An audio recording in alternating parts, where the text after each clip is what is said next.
Congressman David Valadao can officially start looking at his plans for his second term. The Republican beat a challenge from Democratic candidate Amanda Renteria yesterday, taking nearly 60% of the vote. Congressman Valadao is joining us right now live on the phone this morning. Congressman, good morning and congratulations. Thank you, and good morning. Not much sleep for you this past evening, Congressman, I can imagine, huh? Yeah, yesterday was a long day. All right, let's get right to it.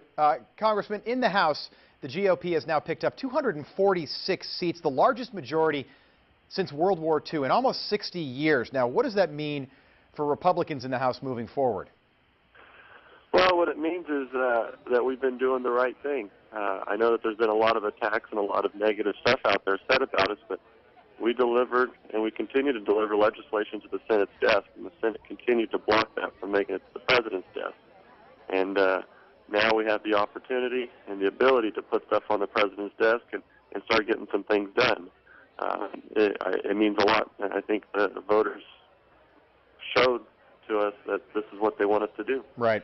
President Obama has very low approval ratings right now. Speaking of things that you might bring to the President, is there any chance that the Republicans try to repeal Obamacare?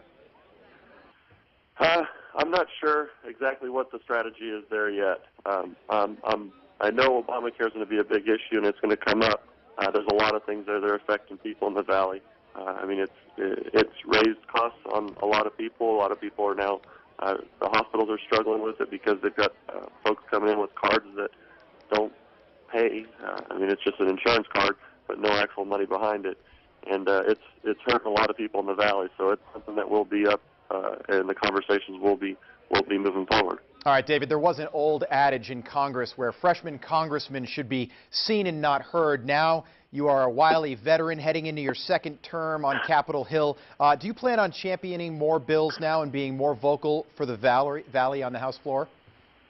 Well, and I've actually been pretty vocal so far, especially on the water issue and on the immigration issues, two issues that I worked pretty hard on. Right. Water, I mean, this past year, we've gotten closer to getting a water deal passed than anything in the recent past. And so we're actually pretty excited at the position we're in, and we're going to continue to work hard. And now that I know some more people and a little more experience, yeah, it's going to be obviously beneficial. All right, Congressman, this election was not as close as a lot of the national pundits originally pegged it. You won by nearly 20% of the vote, taking almost 60% of the vote. Now, I know as of 6:30 this morning, Amanda Renteria, the Democratic candidate, had not called you to concede by phone. I know she has offered her concession, but have you guys spoken at all since this became final?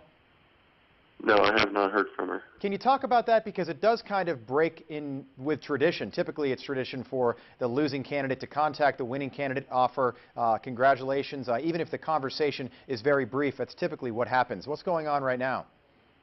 Well, I mean, I know that her campaign team knows how to get a hold of us because we've gone through lots of negotiations when it came to debates and other issues. As far as why she hasn't called it, I really can't speak to that. Because, do you expect a phone call from her today at some point? You know, it's really hard to say.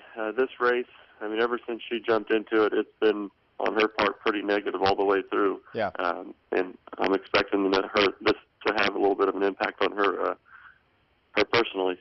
Well, Congressman, the 114th Congress is coming up. Local Congressman Kevin McCarthy is the House Majority Leader. Will John Boehner be challenged as Speaker? Do you expect him to maintain the gavel?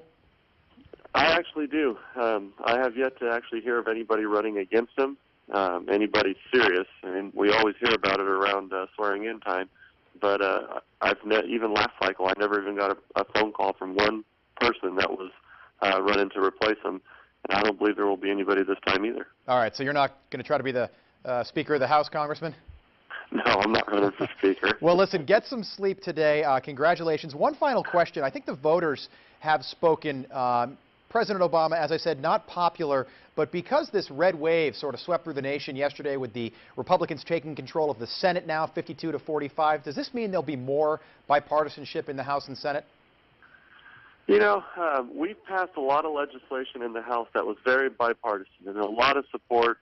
Bills that were nearly unanimous in support, and they literally just sat there on the Senate floor with no movement. Right. I know that right now leadership from both the House and the Senate are meeting, and they've already got plans, and I've heard a lot of talk of making sure that we're getting together more often and actually getting to know each other a little better. But how the president wants to handle this is going to be up to him and how much of an adult he wants to be about the situation. But I think he needs to work really hard and start reaching across the aisle a little bit, because he has not been very easy to work with over the last 2 years. Strong words, Congressman. Congratulations on the election. I know it's been a tiring few months for everybody involved. We look forward to chatting with you again very soon. Thank you, Congressman. Hey, thanks for having me on.